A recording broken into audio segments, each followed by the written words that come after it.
तमाम तरह के जुल्म हुए, झंडा लगाने पे भी उनके साथ मारपीट हुई। ये विद्रोह क्रांति पैदा करता है और क्रांति से परिवर्तन होता है।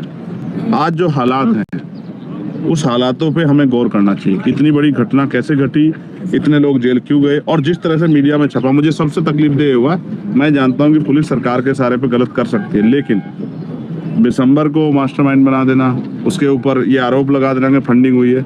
अगर आप कोई आरोप लगा रहे तो उसको साबित भी करो, और अगर आप साबित नहीं कर सकते तो किसी के इशारे पे अगर आप ये करोगे तो फिर मैं आपसे कहना चाहता हूँ कि ये आप अपनी ड्यूटी के साथ भी धोखा कर रहे हो। तो मैंने आज वही बातें रखी, मकरंद, दिसंबर, एक हमारे प्रत्याशी जो दिमनी में, मुझे दिमनी इसलिए याद हुआ कि वहाँ से एक कैबिनेट मिनिस्टर लड़ने सेंटर के, और हमारे जो प्रत्याशी थे वहाँ से अनिल गुजर जो पार्षद थे, वो आए भी नहीं, उसकी तबीयत खराब हुई, उन पे झूठा मुकदमा लगा, उनको जेल भेज दिया।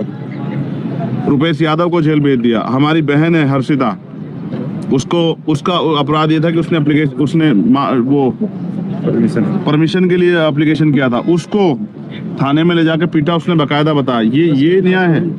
इसको कह रहे हो कि इससे परिवर्तन हो जाएगा, इसको कह रहे हो कि ये कार्रवाई है।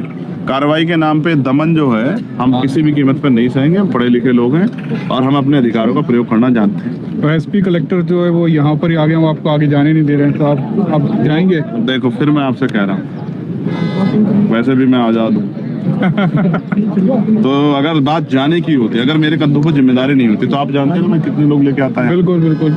और मैंने अभी तक इस विषय में एक अपील नहीं की। अगर मैं अपील करता, आपको लगता है कि पुलिस रोक लेती? नहीं। मेरा अंतिम उद्देश्य यह है कि लोगों की मदद, इसलिए मैं यहाँ कम संख्या में आया। आगरा हमारी राजधानी है, मैं वहाँ से चाहता 1000-2000 गाड़ी वहाँ से ले आता।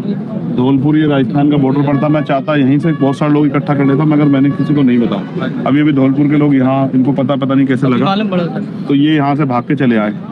मैंने किसी को इसलिए नहीं बताया, ये भी नहीं बताया किस रास्ते से आ रहा हूँ, क्योंकि मैं चाहता था कि मैं अधिकारियों के पास जाऊँ, अपनी बात रखूँ, पीड़ित परिवार से मिलूँ और चलाऊँ। मैं भी हालात को समझता हूँ, लेकिन जब मैं इतना समझ रहा हूँ तो प्रशासन को भी और पुलिस को भी इतना समझना चाहिए कि मुझे रोक के वो न्याय नहीं कर सकते। लोकल न्यूज जितनी भी, ऐसा क्या है जिसको छिपाना चाहती है पुलिस? लोकल न्यूज जितनी भी चली थी जिस समय वो गुजर महासभा का जो प्रोग्राम हुआ था, वहाँ यही बताया गया था कि जितने भी गुजर लोग हैं उन लोगों ने उपद्रव मचाया और तोड़फोड़ की, गाड़ियाँ तोड़ दी, और पूरा माहौल उस समय भी बहुत खतरनाक हो गया, जैसा आज के दिन हुआ। एज कितनी है? मैं 36 का हूँ। क्या आपने 36 में जब से होश संभाला सुना कि गुजर समाज के लोगों ने किसी गाड़ी तोड़ी या कोई इस तरह का माहौल बना है? मैंने तो नहीं देखा अभी तक। मैंने गुजर समाज का इससे भी बड़ा, ये तो यहाँ कुछ भी मॉब नहीं हुआ।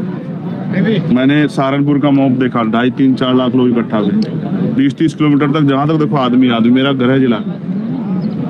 मैंने कैथल देखा, मैंने कोटा, राजस्थान के बहुत सारे वो देखे।